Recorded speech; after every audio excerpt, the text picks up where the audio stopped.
Hey friends, today we will discuss about relation between internal resistance, voltage and EMF electromotive force of a cell and also about combination of cells. So friends, let's get started.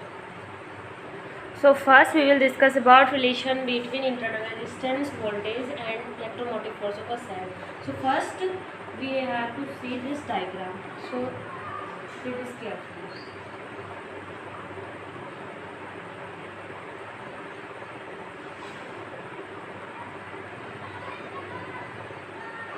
Suppose कीजिए ये internal resistance है are, ये battery है जिसका electromotive force ई है और ये पूरी का पूरी बैटरी का सेटअप है, मतलब सॉरी सेल का, ना तो सेल का है, ये सेल है, ठीक है। इंटरनल रेजिस्टेंस के साथ शो कर दी, ये पूरी की पूरी सेल है। यहाँ से आई करंट फ्लो हुई, यहाँ पे आई करंट चली गई, यहाँ पे रेजिस्टेंस आर है, ठीक है। तो जितनी भी इसका इलेक्ट्रोमोटिव फोर्स होगा इस वाली सेल का, वो किस तरीके से वर्क करेगा। कुछ वर्क तो इंटरनल रेजिस्टेंस कर लेगा, भाई कुछ पावर तो इंटरनल रेजिस्टेंस को चाहिए कि करंट यहाँ फ्लो होने के लिए, क्योंकि यहाँ भी अब रुकावट हो गया। अब इस रुकावट से पार लगाने के लिए कुछ तो पावर चाहिए, कुछ पावर एक्सटर्नल रेजिस्टेंस ले लेगा।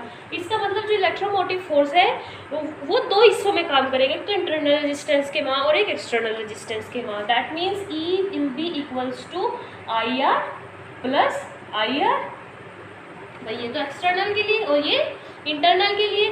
That means some part of energy provided by cell is consumed by external resistance and the remaining is consumed by unit charge to flow unit charge in internal resistance. So यहाँ पे चूंकि we know that V is equals to क्या होता है I R, then put this value in equation number first and we get E is equals to V plus I R. This is this cell equation, ये cell equation है। अब suppose कीजिए कोई भी wire मैंने यहाँ से कट कर दिया, वायर कट कर दिया यहाँ पे, तो वायर जैसे ही कट किया है फिर ऑफ किया तो I इज इक्वल्स टू क्या हो गया, ज़ीरो। जब I ज़ीरो हो गया तो इलेक्ट्रोमोटिव फोर्स ही वोल्टेज होगी, जितनी वोल्टेज बताई जाती है ना वही इलेक्ट्रोमोटिव फोर्स होगी। अब वो कैसे, क्योंकि कोई भी चार्ज फ्लो नहीं हो रहा है। जब चार्ज फ्लो नहीं हो रहा है तो यहाँ से इस एक्सटर्नल रेजिस्टेंस से पार लगाने के लिए भी कोई पावर नहीं चाहिए, ना ही इंटरनल रेजिस्टेंस से पार लगाने के लिए कोई पावर चाहिए। इसका मतलब अब कोई भी पावर की वहाँ पे ज़रूरत नहीं है, एनर्जी की ज़रूरत नहीं है, तो एनर्जी सारी की सारी वहाँ पे कंज्यूम्ड है। That means electromotive force will be equals to voltage और potential difference between the terminals. समझ गए आप लोग। और यहाँ से इस इक्वेशन से, इक्वेशन नंबर सेकंड से आपने एक और कंक्लूजन निकाल दिया होगा, भाई ये तो केस है, एक और कंक्लूजन निकाल दिया होगा कि ई जो इलेक्ट्रोमोटिव फोर्स होता है वो हमेशा ग्रेटर होता है वोल्टेज से। समझ गए आप। अब हम इसके कुछ केस देखते हैं। सबसे पहले देखते हैं फोर्स ऑन चार्ज पार्टिकल।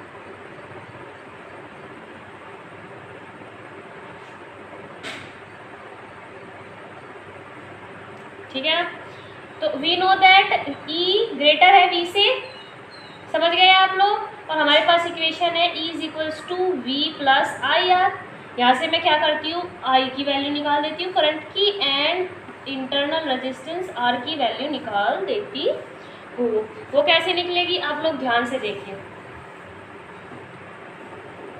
क्या है मेरे पास, E is equals to V plus I R है। V हम जानते हैं क्या है, आई आर, इसे लिख दीजिए, sorry I R plus small I R, I common आ गया तो क्या बच जाएगा R प्लस स्मॉल r।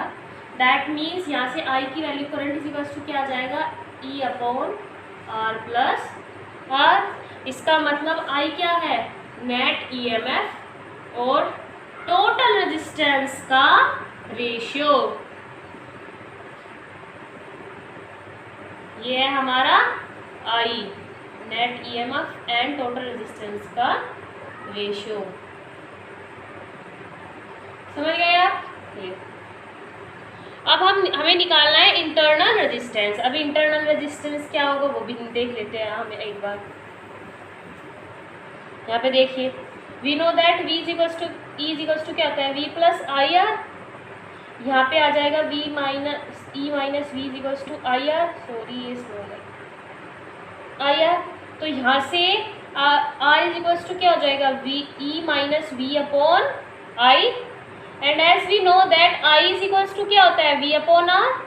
तो ये वैल्यू रख दो इसमें E minus V upon R, तो ये घूम के आर ऊपर चला जाएगा, तो आर इज इक्वल्स टू क्या आ जाएगा, जब ये घूम के ऊपर जाएगा तो E minus V upon V into R, अलग अलग की फ्रैक्शन में ले आइए तो क्या हो जाएगा E upon V minus 1 into R. ये इंटरनल रेजिस्टेंस समझ गए आप लोग। अब हम इसके दो केस देखेंगे, जब सेल चार्ज कर रहे हो हम या फिर जब सेल हम डिस्चार्ज कर रहे हो, तब ये इक्वेशन किस तरीके से वर्क करेगी। अब हम इसके केसेस देखते हैं। सो फर्स्ट केस है when cell is being discharge, जब सेल डिस्चार्ज हो रही हो।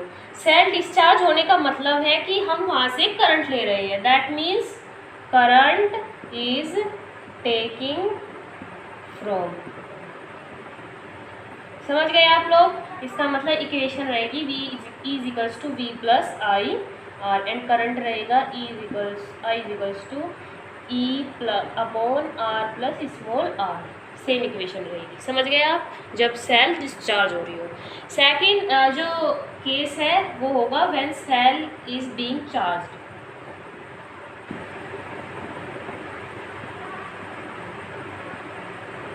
इसका मतलब क्या है, इसका मतलब जो है करंट दिया जा रहा है, current is given to cell. इसका मतलब भाई ये हमारा सर्किट था, सपोज कीजिए ये हमारा सर्किट था, ये आर था, ये ई था, ये पूरी की पूरी सेल थी, ऐसे सर्किट था। पहले करंट इधर को जा रहा था, समझ गए आप, तो डिस्चार्ज हो रही थी। अब हम इसे चार्ज कर रहे हैं तो करंट इधर को जा रहा है, इसका मतलब करंट की डायरेक्शन चेंज हो गई, आई क्या हो गया माइनस आई हो गया। आई किस में चेंज हो गया, माइनस आई में, that means I will be minus I, then the equation will be E is equals to V minus I R. समझ गए आप लोग।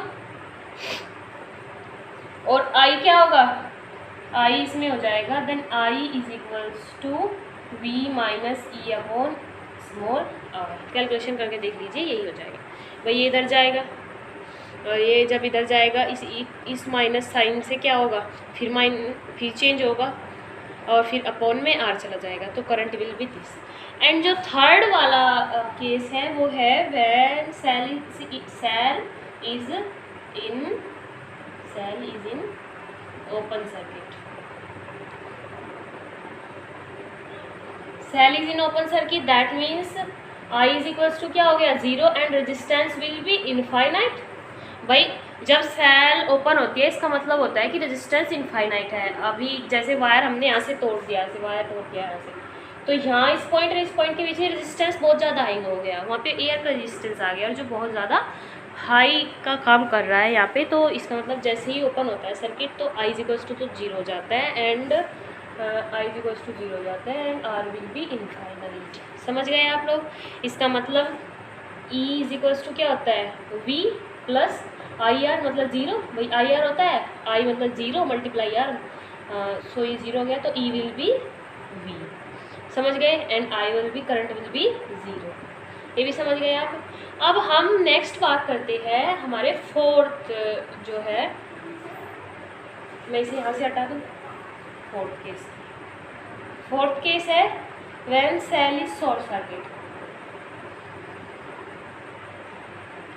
सेल शॉर्ट सर्किट कब करती है, जब करंट बहुत ज़्यादा तेज आ जाता है, करंट का बहुत ज़्यादा इंटेंसिटी में आना, इसका मतलब रेजिस्टेंस बहुत ज़्यादा कम हो गया, मतलब रुकावट बहुत ज़्यादा कम हो गई है, तभी तो करंट बढ़ गया है, करंट की वैल्यू बढ़ गई है, तो वहाँ से रिलेट कर सकते हैं।